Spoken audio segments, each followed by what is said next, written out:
Et donc pour la fonction logarithme népérien, on va partir de la fonction exponentielle. Et en fait, le logarithme népérien, ce sera la fonction réciproque de la fonction exponentielle. Ça veut dire que quand on les fait suivre, hop, ça revient à faire la chose de départ. Donc la fonction exponentielle, elle est bien strictement croissante sur R à valeur dans 0 plus l'infini. Et donc du coup, inversement, la fonction logarithme, elle partira de 0 plus l'infini à valeur dans R.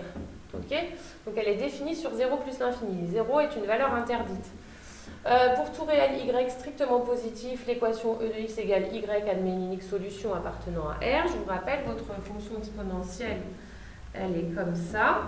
D'accord?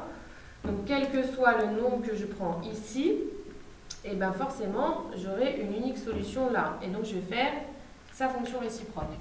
Cette solution est appelée le logarithme népérien et se note x égale ln de y. Okay.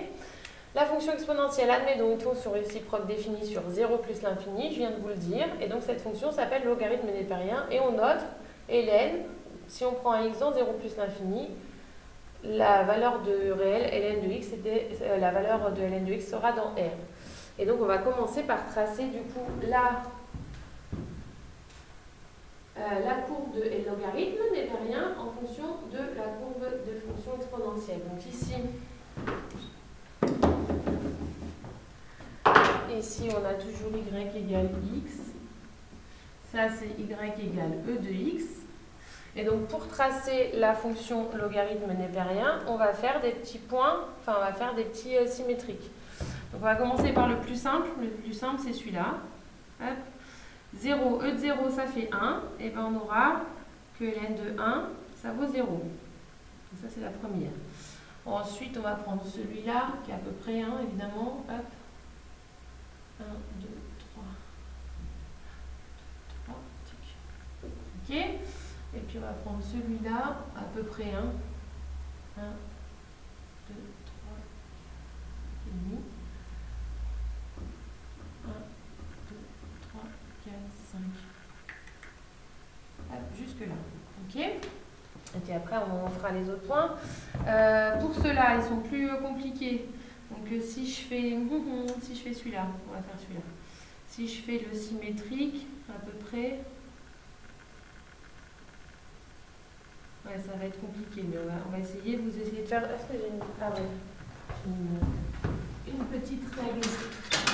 Hop, on va essayer de faire à la 6e. Hop, on trace, on en prend un, on reporte.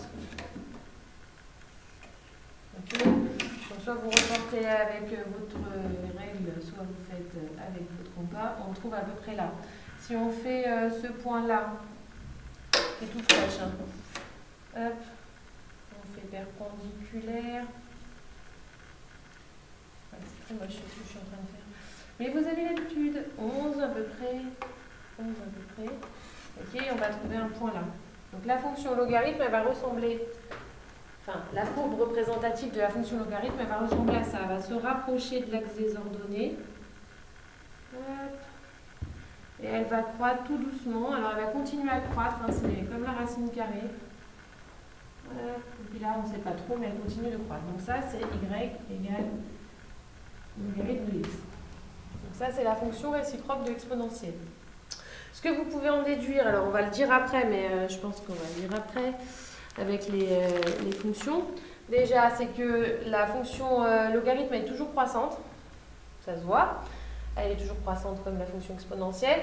ln de 1 égale 0, donc ça veut dire qu'à partir de 1, ln est positif, et en dessous de 1, quand x appartient à 0, 1 exclut 1, ça va être négatif. Et donc du coup les limites aussi, quand x se rapproche de 0, en 0 plus, mais de toute façon il n'y a pas de 0 moins puisqu'elle n'est pas définie, en 0 plus ça va faire moins l'infini, et en plus l'infini elle va continuer de monter tout doucement, alors du coup elle n'a pas d'asymptote, c'est-à-dire qu'il n'y a rien qui va la retenir, elle va continuer de monter, et donc du coup sa limite ce sera plus l'infini. Voilà pour ça.